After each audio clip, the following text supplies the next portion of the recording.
Saint میں policy بیان دیتے ہوئے وزیر خارجہ اسحاق ڈار نے کہا ہے کہ ایران اسرائیل جنگ پر پاکستان کی وزارت خارجہ سے منسوبے فیک نیوز گھڑی گئی تھی۔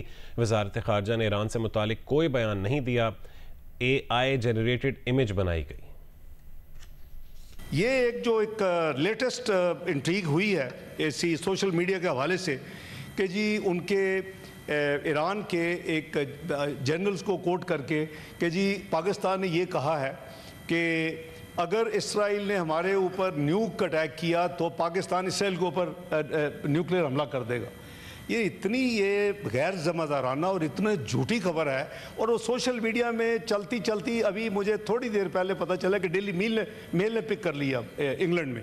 تو ہم نے کوئی ایسی سٹیٹمنٹ ہماری طرف سے کوئی نہ سٹیٹمنٹ کسی نے دی ہے، اس کو فیبریکیٹ کیا گیا ہے اس کو۔ اور میں نے آپ کو ایک وہ مثال دے دی ہے کہ کل پریزیڈنٹ ٹرمپ کی چل رہی تھی، اور وہ جب ہم نے 3 جگہ سے چیک کروائے تو وہ AI جنریٹڈ یعنی وہ فیک تھی، وہ جو کلپ تھا۔ یہ قوم جو ہے یہ اللہ کے فضل و کرم سے جو میلی آنکھ اس کی طرف دیکھے گی اس کی آنکھ نکال دیں گے، اور اینٹ کا جواب پتھر سے دیں گے انشاءاللہ، اور اس کو ہم نے ثابت کیا ہے۔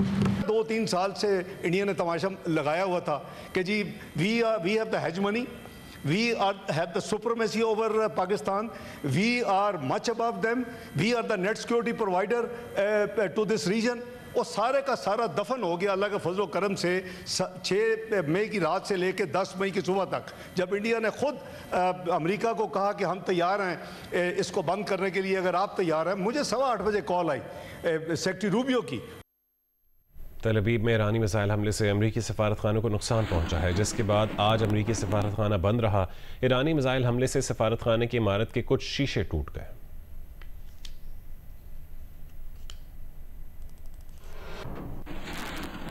اسرائیلی وزیر اعظم بنیامین نتن یاہو ایرانی حملوں کی وجہ سے کئی روز بنکر میں رہنے کے بعد سامنے آئے ہیں۔ تل ابیب کے مختلف علاقوں کا دورہ کیا، ایرانی میزائل حملوں سے تباہ عمارتوں کا جائزہ لیا۔ آگے بڑھتے ہیں۔ پنجاب حکومت نے صوبے کا 5335 ارب روپے کا بجٹ پیش کر دیا ہے۔ ترقیاتی اخراجات کے لیے 1240 ارب جبکہ اخراجات اور سروس ڈیلیوری کے لیے 680 ارب روپے مختص کیے گئے ہیں۔ تفصیل بتائیں گے جواد ملک اپنی رپورٹ میں۔ گزشتہ مالی سال کی طرح یہ ٹیکس فری اور پنجاب کو جدید ترقی کی مثال بنانے کا بجٹ ہے۔ پنجاب اسمبلی میں وزیر خزانہ مشتبہ شجاع الرحمان نے بجٹ پیش کیا۔ ان کا کہنا تھا کہ NFC ایوارڈ کے تحت 4060 ارب روپے ملیں گے۔ صوبائی محصولات 828 ارب، جاری اخراجات 2706 ارب جبکہ کیپٹل اخراجات 590 ارب روپے ہوں گے۔ سبسڈی کا ہدف 72 ارب روپے مقرر کیا گیا ہے۔ وزیر خزانہ کا کہنا تھا کہ امن و امان کے لیے 300 ارب روپے مختص کیے گئے ہیں۔ تنخواہوں میں 10% اور پینشن میں 5% اضافہ جبکہ کم سے کم اجرت 40,000 روپے مقرر کی گئی ہے۔ تعلیم کے لیے 811 ارب، صحت کے لیے 630 ارب، بلدیات کے لیے 411 روپے اور زراعت کے لیے 129 ارب روپے مختص کیے گئے ہیں۔ اربوں روپے کے منصوبوں میں 1 روپے کی گڑبڑ نہیں ہوئی، کوئی ایک سکینڈل نہیں آیا، بلکہ صوبہ پنجاب خدمت کے ساتھ ساتھ شفافیت اور گڈ گورننس کی مثال بن کر سامنے آیا ہے۔ قائد محترم میاں نواز شریف اور شہباز شریف کی یہ روشن تابندہ اور قابل فخر روایات آنے والے 4 سال میں مزید آگے بڑھائیں گے۔ وزیر خزانہ کا کہنا تھا کہ نئے بجٹ میں کوئی نیا ٹیکس نہیں لگایا گیا۔ بجٹ میں 18 شعبوں کے نئے منصوبے شامل ہیں۔ ماڈل دیہات کے لیے 25 ارب، صاف پانی اسکیم کے لیے 5 ارب، سستے سولر پینل کے لیے 14 ارب اور ہائی سپیڈ ریل کے لیے 2 ارب روپے مختص کیے گئے ہیں۔ یہ بجٹ اور مالی سال 2024-25 کا بجٹ بلا شبہ پنجاب کی مالیاتی تاریخ میں ایک اسٹریٹجک شفٹ کا درجہ رکھتے ہیں، جن کے تحت ماضی کی حکومتوں کے برعکس پہلی دفعہ محض برک اینڈ مورٹر کی بجائے ہیومن کیپٹل میں انویسٹمنٹ کو یقینی بنایا گیا ہے۔ وزیر خزانہ کی تقریر کے دوران حکومتی ارکان وزیر اعلیٰ کے حق میں نعرے بازی کرتے رہے۔ اپوزیشن ارکان مسلسل احتجاج کرتے رہے۔ انہوں نے بجٹ کی کاپیاں پھاڑ ڈالیں اور بجٹ مسترد کرنے کا اعلان کیا۔ کیمرہ اور رپورٹنگ ٹیم کے ساتھ جواد ملک، جیو نیوز، لاہور۔ پنجاب اسمبلی میں اپوزیشن لیڈر ملک احمد خان بھچر نے صوبائی بجٹ کو مسترد کرتے ہوئے کہا ہے کہ پنجاب کی تاریخ کا بدترین بجٹ ہے جس میں غریب کو ریلیف نہیں دیا گیا۔ پنجاب اسمبلی کے باہر میڈیا سے گفتگو میں ان کا کہنا تھا کہ صوبے میں کاشتکاری ختم ہو چکی ہے، ہم شیڈو بجٹ دیں گے۔ آج کا بجٹ پنجاب کی تاریخ کا بدترین بجٹ ہے، جس میں 1 روپیہ بھی عام آدمی کی سیفٹی کے لیے اور عام آدمی کے تحفظ کے لیے اور عام آدمی کی آسانی کے لیے نہیں رکھا گیا۔ کسان مر گیا ہے، جو آپ کے RHU BHUs ان کے لوگوں کو آپ نے سرپلس کر کے باہر نکال دیا ہے، تو ترقیاتی بجٹ کون سا ترقیاتی بجٹ ہے جو آپ دے سکتے ہیں؟ ہم نے ابھی بجٹ کو دیکھ رہے ہیں، ہم انشاءاللہ شیڈو بجٹ دے رہے ہیں اس پہ۔ ایران میں پھنسے پاکستانیوں نے تفتان آمد کا سلسلہ جاری ہے۔ پیر کو 374 سے زائد پاکستانیوں کو تفتان کے راستے پاکستان پہنچا دیا گیا۔ امیگریشن حکام کے مطابق پاکستان پہنچنے والوں میں زائرین، تاجر اور طلبہ سمیت دیگر افراد شامل ہیں۔ انہیں 9 بسوں کے ذریعے تفتان پہنچایا گیا۔ حکام کے مطابق ایران سے 160 پاکستانیوں کے علاوہ ایران میں زیر تعلیم پاکستانی 214 طلبہ کی 5 بسیں تفتان بارڈر کے راستے داخل ہوئیں۔ ایران سے پاکستانیوں کی تفتان آمد کے موقع پر سیکیورٹی کے غیر معمولی انتظامات کیے گئے تھے۔ امیگریشن حکام کے مطابق پاکستان سے ایران جانے والوں کی امیگریشن بند ہے، صرف ایران سے پاکستان آنے کی اجازت ہے۔ Welcome back. کراچی کے مختلف علاقوں میں پانی اور بجلی کی عدم فراہمی کے خلاف احتجاج کیے گئے۔ مظاہروں کے باعث ایم اے جناح روڈ اور دیگر سڑکوں پر ٹریفک جام رہا۔ ایم اے جناح روڈ جامع کلاتھ کے قریب عیدگاہ چوک پر علاقہ مکین پانی اور بجلی کی عدم فراہمی کے خلاف نکل آئے اور نعرے بازی کی۔ ان کا کہنا تھا کہ ان کے علاقے میں پانی اور بجلی کی فراہمی معمول کے مطابق بحال کی جائے۔ مظاہرے کے باعث ایم اے جناح روڈ، اردو بازار، جامع کلاتھ، بزنس بنس روڈ اور رنچوڑ لائن میں ٹریفک جام ہو گیا، جس سے شہریوں کو شدید مشکلات کا سامنا کرنا پڑا۔ جمشید روڈ پر بھی علاقہ مکینوں نے بجلی کے غیر اعلانیہ لوڈ شیڈنگ کے خلاف احتجاج کیا۔ مظاہرین کا کہنا تھا کہ 14 سے 16 گھنٹے لوڈ شیڈنگ کی جا رہی ہے۔ مظاہرے میں علاقے کے رکن سندھ اسمبلی عامر صدیقی نے بھی شرکت کی۔ شرکا نے کہ الیکٹرک کا لائسنس منسوخ کرنے کا بھی مطالبہ کیا۔ لانڈھی ٹاؤن آفس کے قریبی علاقہ مکینوں نے پانی کی عدم فراہمی کے خلاف مظاہرہ کیا، جس کی وجہ سے لانڈھی کی مرکزی سڑک ٹریفک کے لیے بند ہو گئی۔ مظاہرے میں خواتین اور بچوں کی بڑی تعداد شریک تھی۔ تمام مظاہرے پولیس سے مذاکرات کے بعد پرامن طور پر ختم کروا دیے۔ سندھ اسمبلی کے بجٹ اجلاس میں طے تو یہ پایا تھا کہ کوئی جماعت ایک دوسرے کی اعلیٰ قیادت پر تنقید نہیں کرے گی، مگر ایم کیو ایم کے رکن عادل عسکری نے وزیر اعلیٰ مراد علی شاہ کو اقربا پروری کا طعنہ دیا تو موسم بدل گیا۔ دونوں جماعتوں کے درمیان پہلے تلخ جملوں کا تبادلہ ہوا اور پھر نوبت ہاتھا پائی تک جا پہنچی۔ تلخ کلامی اور ہاتھا پائی کا یہ واقعہ سندھ اسمبلی کے بجٹ اجلاس میں پیش آیا۔ پیپلز پارٹی کے رکن سندھ اسمبلی فیاض بٹ نے جیو نیوز کو بتایا کہ اجلاس سے قبل طے پایا تھا کہ کوئی جماعت ایک دوسرے کی اعلیٰ قیادت پر تنقید نہیں کرے گی، مگر اجلاس شروع ہوتے ہی ایم کیو ایم نے پہلے صوبائی بجٹ پر تنقید کی اور پھر ان کے رکن عادل عسکری نے کہا کہ صوبے کا چیف سیکرٹری وزیر اعلیٰ کا بہنوئی ہے، یہ اقربا پروری دنیا میں اور کہیں نہیں ہوتی۔ اس پر صوبائی وزیر مکیش چاولہ نے اعتراض کیا تو ایم کیو ایم اراکین نے بدتمیزی شروع کر دی اور نوبت ہاتھا پائی تک جا پہنچی۔ ہنگامہ آرائی کے دوران پیپلز پارٹی کے شرجیل میمن اور اپوزیشن لیڈر علی خورشیدی اپنے اراکین کو سمجھاتے رہے۔ اسٹیٹ بینک شرح سود 11% کی سطح پر برقرار رکھنے کا اعلان کر چکا ہے۔ اسٹیٹ بینک نے کہا ہے کہ مئی میں افراط زر کا 3.5 رہنا توقعات کے مطابق ہے۔ مئی میں مہنگائی بڑھنے کی شرح میں معمولی کمی دیکھی گئی ہے۔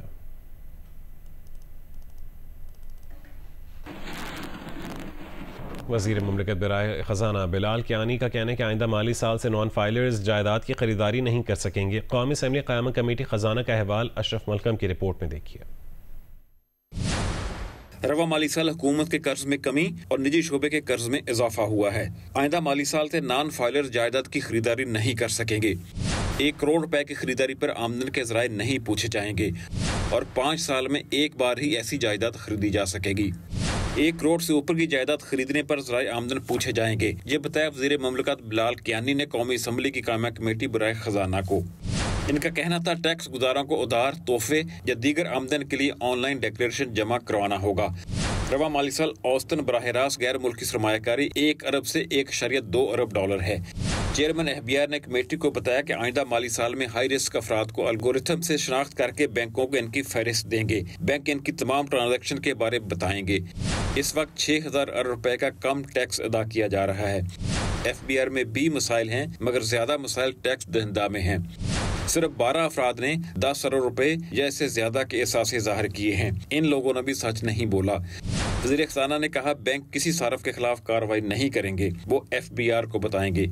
آگے صرف ٹیکنالوجی کی مدد سے بڑھا جا سکتا ہے۔ ٹیکس دہندہ کے بچاؤ کے لیے اقدامات لیں گے۔ اشرف ملکم، جیو نیوز، اسلام آباد۔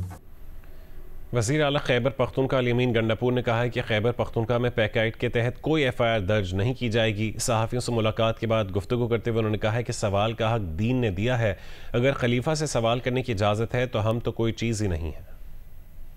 پختونخوا کی جو حکومت ہے وہ آزادی صحافت پہ بلیف رکھتی ہے، اور یہ جو پیکا ایکٹ ہے یہ بیسیکلی ہم اس کو مسترد کر بھی چکے ہیں، اور ہم کسی ایسے ایکٹ کو نہیں مانتے جو کہ آزادی صحافت کے اوپر ایک حملہ ہے۔ تو پختونخوا میں نہیں ایسی کوئی FIR کسی پہ ہونی ہے، آپ سب کو مکمل طور پہ اختیار ہے، آپ ہمارے پہ تنقید بھی کریں، آپ کی تنقید کو ہم ایز اے اصلاح لیں گے۔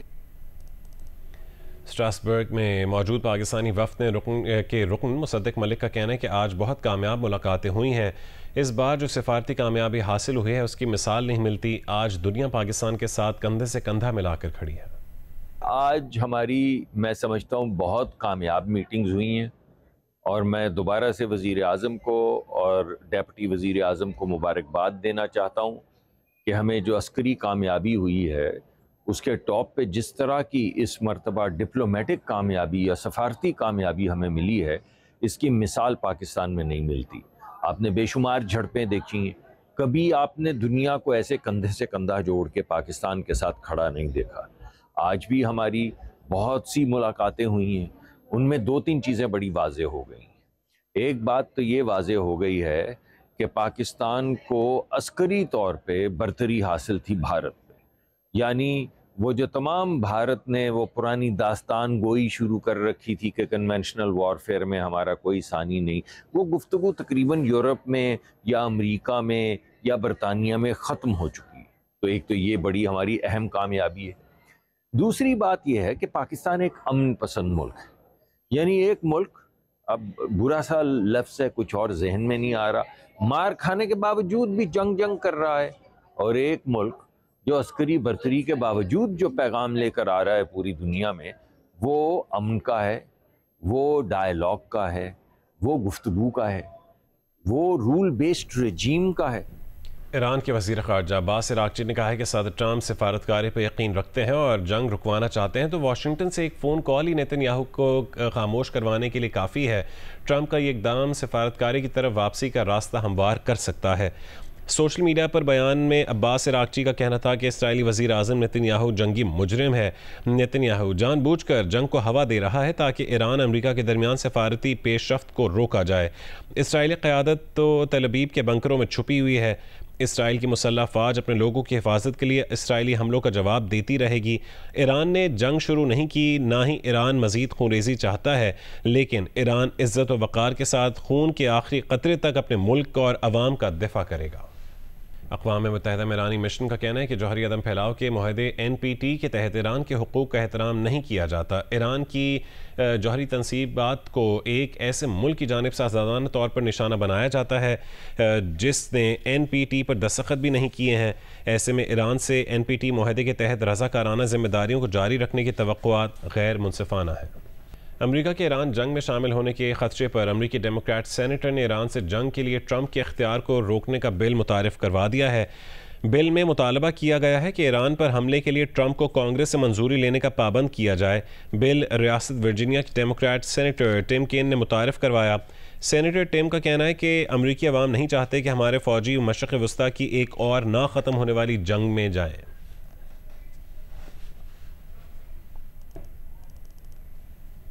امریکی صدر ٹرمپ نے G7 اجلاس کے موقع پر میڈیا سے گفتگو میں کہا ہے کہ روس کو G8 سے باہر کرنا غلطی تھی۔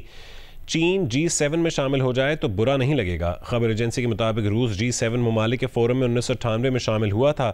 روس کے شامل ہونے کے بعد G7 G8 فورم بن گیا تھا۔ خبر ایجنسی کے مطابق کرائمیا کے روس سے الحاق پر 2014 میں روس کو G7 سے نکال دیا گیا تھا۔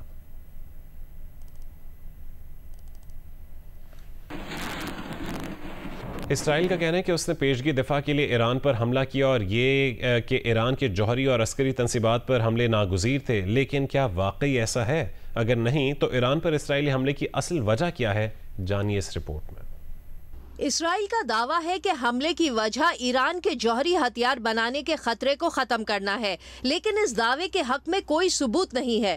مشرق وسطی امور کے ماہر اور اسرائیلی تجزیہ کار اوری گولڈبرگ کا کہنا ہے کہ پیشگی دفاع کا حملہ اس وقت جائز ہوتا ہے جب کوئی ہنگامی صورتحال موجود ہو جو یہاں نظر نہیں آتی۔ اسرائیل نے یہ بھی دعویٰ کیا ہے کہ بین الاقوامی ایٹمی توانائی ایجنسی IAEA کی 12 جون کی رپورٹ میں ایران پر جوہری عدم پھیلاؤ کے معاہدے کی خلاف ورزی کا الزام لگایا گیا، جو کہ ایک ہنگامی صورتحال ہے، لیکن خود IAEA نے اس دعوے کی تردید کر دی ہے۔ ماہرین کے مطابق اسرائیل اکیلے ایران کے جوہری پروگرام کو تباہ کرنے کی صلاحیت نہیں رکھتا، اور حملے کی نوعیت بھی جوہری پروگرام کے خاتمے کا مقصد ظاہر نہیں کرتی۔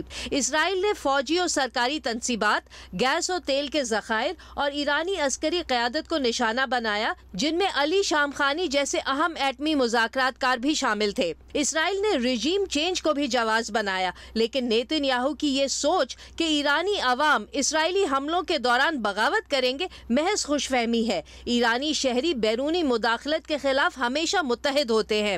حقیقت یہ ہے کہ غزہ میں جاری نسل کشی، عالمی دباؤ، فلسطینی ریاست کی بڑھتی ہوئی عالمی منظوری اور نیتن یاہو کے خلاف بین الاقوامی فوجداری عدالت کے وارنٹ گرفتاری جیسے ماحول میں اسرائیل کے پاس آپشنز کم ہوتے جا رہے ہیں۔ اوری گولڈبرگ کا کہنا ہے کہ ایران پر حملہ عالمی توجہ ہٹانے اور اسرائیل کو ایک بار پھر مظلوم دفاعی ریاست کے طور پر پیش کرنے کی سوچی سمجھی کوشش ہے۔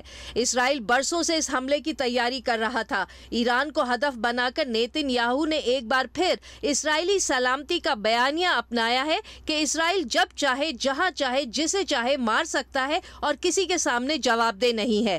یہی بیانیہ اسرائیل کی غزہ، یمن، لبنان، شام اور اب ایران تک پھیلی جارحیت کی بنیاد ہے۔ خود کو دی ہیگ اور اسرائیلی عدالتوں دونوں سے بچانے کے لیے نیتن یاہو اسی نظریے کو بار بار استعمال کر رہا ہے۔ اوری گولڈبرگ کا کہنا ہے کہ فی الحال اسرائیلی عوام ایک اجتماعی بقا کے موڈ میں داخل ہو چکے ہیں اور ایک فرما بردار قوم نیتن یاہو کے لیے فائدہ مند ہو سکتی ہے، لیکن یہ ایک مستحکم اور پائیدار اسرائیلی معاشرے کے لیے نہایت خطرناک اشارہ ہے۔ پاکستان سمیت 21 مسلم ممالک کے وزراء خارجہ نے مشترکہ اعلامیہ جاری کیا ہے اور اسرائیل کی ایران پر حالیہ جارحیت کی سخت مذمت کی ہے۔ تفصیلات جانتے ہیں جیونس کے نمائندے اعزاز سید سے۔ اعزاز، اعلامیہ میں مزید کیا کہا گیا ہے؟ جی، یہ غیر معمولی اعلامیہ جاری کیا گیا ہے اور اس اعلامیے میں اسرائیل کی طرف سے ایران کے خلاف جو مسلسل جارحیت کی جا رہی ہے اور حملے کیے جا رہے ہیں اس کی مذمت کی گئی ہے۔ ساتھ ہی ساتھ اس اعلامیے میں کہا گیا ہے کہ مشرق وسطی میں تیزی سے بدلتی ہوئی علاقائی صورتحال اور اسرائیل کی ایران کے خلاف جاری فوجی جارحیت کے باعث بے مثال کشیدگی کے پیش نظر اس مشترکہ اعلامیے کو جاری کیا گیا ہے۔ اس مشترکہ اعلامیے میں تمام مسلم ممالک کے وزرائے خارجہ نے شرکت کی ہے اور توثیق کی ہے اس کی۔ ساتھ ہی ساتھ مشترکہ اعلامیے میں کہا گیا ہے کہ 13 جون سے ایران پر اسرائیل کے حالیہ حملوں کو ہم مسترد کرتے ہیں۔ 13 جون سے ایران پر اسرائیل کے حالیہ حملوں کی شدید مذمت بھی کرتے ہیں، ہر اس اقدام کی مخالفت کرتے ہیں جو بین الاقوامی قوانین اور اقوام متحدہ کے چارٹرڈ کے مقاصد اور اصولوں کی خلاف ورزی ہو۔ بہت شکریہ اعزاز اپڈیٹ کرنے کے لیے۔ FIH نیشنل کلب نے پاکستان نے جاپان کو سنسنی خیز مقابلے کے بعد 3-2 کے سکور سے شکست دے دی۔ کوالالمپور میں جاری ایونٹ میں پاکستانی ٹیم اپنے دوسرے میچ میں جاپان کے مد مقابل تھی، جس میں قومی ٹیم نے 2-1 کے خسارے سے کم بیک کرتے ہوئے کامیابی حاصل کی۔ پاکستان کو غضنفر علی نے پہلے کوارٹر میں گول کر کے برتری دلائی۔